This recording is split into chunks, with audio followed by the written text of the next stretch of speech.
Bonus లేదు, రుణమాఫీ లేదు, ఇంకా సిగ్గు కూడా లేదు వీళ్ళకు, కాంగ్రెస్ వాళ్ళకు. నిన్న చెప్తుండు ముఖ్యమంత్రి, నేను రుణమాఫీ చేసినా అనుకుంటున్నా, నేను రైతు బంద్ వేసినా అనుకుంటున్నా, వేసినో లేదో నాకు తెలియదు, పడ్డదో లేదో నాకు తెలియదు. మరి నువ్వెందుకు పికనికా? నువ్వు మా ముఖ్యమంత్రి వారు, నువ్వు లేకపోతే ఇంకోట ఏంది నువ్వు? మరి నువ్వు రైతు బంద్ అయితే నీకు తెలియదు, రుణమాఫీ జరిగిందో లేదో నీకు తెలియదు. హైదరాబాద్లో దోమలు బాగా పెరిగిపోయినాయి, మున్సిపల్ మంత్రి వాడు నువ్వే కదా. దోమలు పెరిగితే ఆటోలలో చెత్త తీస్తలేరని ముఖ్యమంత్రి బాధ చెప్పుకుంటున్నాడు మైకులా. ముఖ్యమంత్రి నువ్వు గట్లా మాట్లాడచ్చునా? ఏం మాటలు అవి? ఒక్కటన్నా సక్కని మాట ఉన్నదా? నీ నోట్లకెళ్ళి వచ్చే ఒక్క మాటకు విలువ ఉన్నదా? గరీబోళ్ళ ఇండ్ల మీద వాడి కూలగొట్టుడే కాకుండా నేను చెప్తున్నాడు ముఖ్యమంత్రి, నేను ఈ చెర్ల ఉన్న ఈ చెర్ల పొంట ఉన్న కొన్ని బిల్డింగ్లను బ్లాక్ చేసిన, వాటికి రిజిస్ట్రేషన్లు బంద్ చేయించిన, వాటికి ఇప్పుడు వాల్యూ జీరో ఉన్నది, జీరో వాల్యూ అయిపోయింది అది అని మాట్లాడుతుండు. ముఖ్యమంత్రి గారు ఒకటి గుర్తుపెట్టుకోండి, జీరో వాల్యూ అయ్యింది ఆ బిల్డింగ్లకు అపార్ట్మెంట్లకు కాదు, జీరో వాల్యూ అయ్యింది ముఖ్యమంత్రి మాటకు, నీ ముఖానికి జీరో వాల్యూ ఇలా ఈ రాష్ట్రంలో ఉన్నది. నిన్నెవడు నమ్ముతలేడు, ఇవాళ ఈ రాష్ట్రంలో ఒక్క మనిషి కూడా నిన్ను నమ్ముతలేడు. నువ్వే కదా చెప్తివి 2500 రూపాయలు ఇస్తా అన్నావు మహిళలందరికీ, 18 ఏళ్ళు నిండిన ఆడబిడ్డలందరికీ 2500 నెలకిస్తా అన్నావు. మరి 27 నెలలు అయిపోయాయి, 27 నెలలు అయిపోయింది. మరి ఇప్పటికీ ఒక్క పైసనని ఇచ్చినవా? ఒక్క ఆడపిల్లకి ఇచ్చినవా? 18 ఏళ్ళు నిండిన ఆడబిడ్డలు మన రాష్ట్రంలో 1,68,00,000 మంది ఉన్నారు. వాళ్ళందరూ ఎదురు చూస్తాను, ఎప్పుడు స్టార్ట్ అవుతుంది మహాలక్ష్మి పథకం, ఎప్పుడు పడతాయి 2,500 అని. కోడళ్ళకేమో 2,500 అన్నాడు, అత్తలకు ఎంత అని చెప్పిండు 4,000 ఇస్తా అన్నాడు.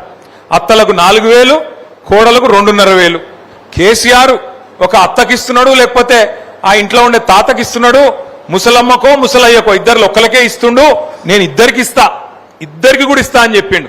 ఒక్కలకన్నా ఇచ్చినావా? కనీసం 19 లక్షల మంది ఇవాళ పెన్షన్ల కోసం ఎదురు చూస్తా ఉన్నారు. రిటైర్ అయిన ఉద్యోగులు వాళ్ళు తనలాడుతున్నారు. ఈ ప్రభుత్వం వచ్చిన కాడికెళ్ళి వాళ్ళకి ఇయ్యాల్సిన పైసలు ఇస్తలేడు. మీదికెళ్ళి ఉపన్యాసాలలో చెప్తున్నాడు మనకు చాలా ఆర్థిక కష్టాలు ఉన్నాయని.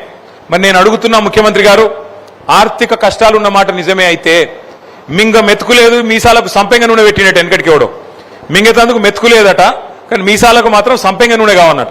మరి నువ్వే చెప్పబడితివి ఆర్థిక పరిస్థితి మంచిగా లేదు, ఇది బాగలేదు, అది బాగలేదని. మరి నీ ముఖానికి ఆ 1,50,000 కోట్లతో మూసీ సుందరీకరణ ఎవడు చేయమన్నాడు నిన్ను?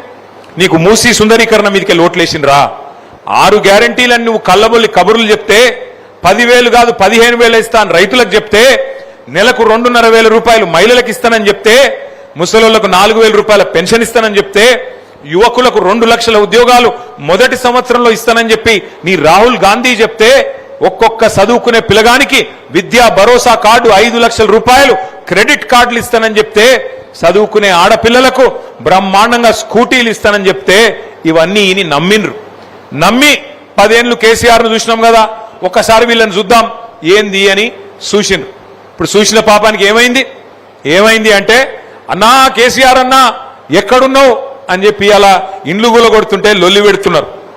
అందుకే కేసీఆర్ గారు మనం చెప్పిండు, కత్తేమో వానికి ఇస్త్రీ, యుద్ధమేమో నన్ను చేయమని పడితిరి, యాడికెళ్ళి చేయాలి నేను అని కేసీఆర్ గారు ఇలా చెప్తా ఉన్నారు.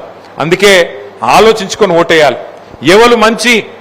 ఎవరు మనకు మంచి చేసే నాయకుడు, ఎవరు రాష్ట్రం తెచ్చిన నాయకుడు, ఎవరు రాష్ట్రం రాకుండా తెలంగాణ ఉద్యమకారుల మీద తుపాకీ పట్టుకొని పోయిన నాయకుడు, ఎవరు ఆనాడు తెలంగాణ కోసం సావు నోట్లో తలబెట్టి తెలంగాణ తెచ్చిన నాయకుడు, ఈ ఆలోచనలన్నీ మనకుంటే మనం కరెక్ట్ గా ఆలోచిస్తేనే మనకు న్యాయం జరుగుతుంది తప్ప లేకపోతే మాత్రం న్యాయం జరగదు.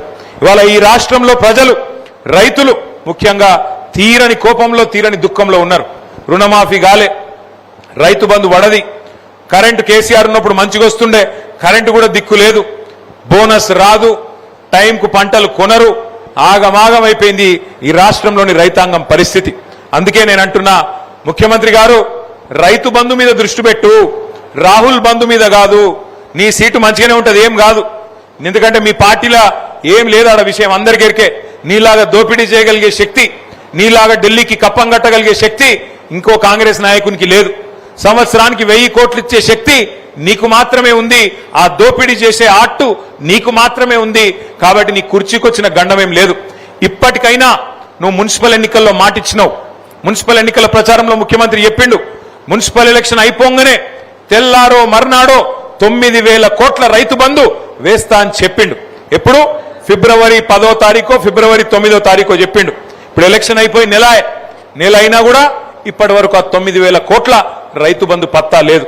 ముఖ్యమంత్రి గారికి నేను ఒకటే విజ్ఞప్తి చేస్తా ఉన్నా, ఇప్పటికైనా బుద్ధి తెచ్చుకొని ఇచ్చిన 6 గ్యారంటీలు, మేము ఇచ్చిన పేదలకు ఇచ్చిన కార్యక్రమాలు, బీసీలకు చెప్పినావు, బలహీన వర్గాలకు 1,00,000 కోట్ల బడ్జెట్ అన్నావు, సంవత్సరానికి 20,000 కోట్ల బడ్జెట్ పెడతా అన్నావు. మరి 3వ బడ్జెట్ నీ ప్రభుత్వం పెట్టబోతా ఉంది. రాష్ట్రంలోని బీసీలందరూ చూస్తున్నారు, పెడతావా లేదా? పోయిన 2 సార్లు ఎగ్గొట్టినావు. సంవత్సరానికి 20,000 కోట్లని 2 బడ్జెట్లు కలిపి కూడా ఇప్పటి వరకు 20,000 కోట్ల బడ్జెట్ పెట్టలేదు ముఖ్యమంత్రి రేవంత్ రెడ్డి. మరి ఇప్పుడు ఈ బడ్జెట్ లోనన్నా 16 తారీఖు నుండి ప్రారంభమయ్యే బడ్జెట్ లోనన్నా ఖచ్చితంగా బీసీలకు 20,000 కోట్లు పెడతావా లేదా అని చెప్పి రాష్ట్రంలోని ప్రతి బీసీ బిడ్డ నిధికే చూస్తున్నాడు. దళితులకు ఆనాడు కేసీఆర్ గారు ఉన్నప్పుడు దళిత బంధు అనే ఒక పథకం తీసుకొస్తే ఆ రోజు ఇదే రేవంత్ రెడ్డి గారు, ఇదే కాంగ్రెస్ పార్టీ ఏమన్నది, కేసీఆర్ ఇచ్చే 10 లక్షలు ఏ పాటిది, మేము 12 లక్షలు ఇస్తాం, ఆయన దళిత బంధు ఇస్తే మేము అంబేద్కర్ అభయహస్తం ఇస్తాం అని డైలాగులు కొట్టిండ్రు. ఒక్క మనిషి కన్నా ఈ రాష్ట్రంలో 12 రూపాయలు పడ్డాయా? 12 రూపాయలు వచ్చినాయా కాంగ్రెస్ వచ్చినాక? అందుకే ఇవాళ ఈ రాష్ట్రంలోని దళిత గిరిజన బిడ్డలు, నువ్వు ఎప్పుడు స్టార్ట్ చేస్తావు అంబేద్కర్ అభయహస్తం, నువ్వు ఎప్పుడు ఇస్తావు 12 లక్షలు అని చెప్పి రాష్ట్రంలోని మొత్తం దళిత బిడ్డలు చూస్తా ఉన్నారు. మా మహిళా తల్లులు చూస్తున్నారు. 2,500 రూపాయలు ఈ బడ్జెట్ లోనన్నా పెట్టడా? 100 రోజులు అన్నాడు, 1000 రోజులు దగ్గర పడ్డది, ఇప్పుడన్నా పెట్టడా అని చెప్పి రాష్ట్రంలోని ఆడబిడ్డలందరూ చూస్తా ఉన్నారు. 4,000 పెన్షన్లు 100 రోజుల్లో ఇస్తా అని చెప్పినావు. పక్క రాష్ట్రం ఆంధ్రప్రదేశ్ లో చంద్రబాబు నాయుడు పెంచిండు, మరి నువ్వెందుకు పెంచవని చెప్పి ఈ రాష్ట్రంలోని 40 లక్షల మంది వృద్ధులు అందరూ కూడా ఎదురు చూస్తా ఉన్నారు. మాకెప్పటి నుంచి వస్తుంది 4,000 పెన్షన్? 100 రోజులు అన్నాడు, 1000 రోజులు అయిపోయాయని చెప్పి మరి రాష్ట్రంలోని వృద్ధులు పెద్ద మనుషులందరూ చూస్తా ఉన్నారు. రైతులు ఎదురు చూస్తున్నారు. రాహుల్ బంధు పెట్టిండు, మరి 1000 కోట్లు రైతు బంద్ వేస్తాడా వేయడా, మళ్ళా లేకపోతే 3వసారి కూడా ఎగ్గొడతాడా ఈ దుర్మార్గుడు అని రాష్ట్రంలోని రైతులందరూ ఎదురు చూస్తా ఉన్నారు. అందుకే నేను అనేది, 2 లక్షల ఉద్యోగాలు అన్నావు మొదటి సంవత్సరంలో, 2.5 ఏళ్లైంది, ఇప్పటి వరకు కనీసం 10,000 ఉద్యోగాలు ఇయ్యలే రేవంత్ రెడ్డి గారు. 2 లక్షలు అని చెప్పి నమ్మబలికిండు. రాహుల్ గాంధీ గారు స్వయంగా అశోక్ నగర్కి వచ్చిండు, కానీ ఇప్పటి వరకు 10,000 ఉద్యోగాలు దాటలే. రాష్ట్రంలోని తమ్ముళ్ళు, రాష్ట్రంలోని చెల్లెలు ఎదురు చూస్తా ఉన్నారు. ఎప్పుడు వస్తాయి నువ్వు చెప్పిన 2 లక్షల ఉద్యోగాలు? ఎక్కడ పోయింది నువ్వు చెప్పిన జాబ్ క్యాలెండరు అని చెప్పి రాష్ట్రంలోని తమ్ముళ్ళు చెల్లెళ్ళు వాళ్ళు కూడా ఎదురు చూస్తా ఉన్నారు. దయచేసి నేను ప్రభుత్వాన్ని కోరుతా ఉన్నా, ఇప్పుడు ఏ ఎన్నికలు లేవు, ఇప్పట్లో ఏ ఎన్నికలు లేవు కాబట్టి ఆలోచించి ఇప్పుడైనా బడ్జెట్లో వెంటనే ఈ కేటాయింపులు చేయండి. చేసి మీరు హామీలు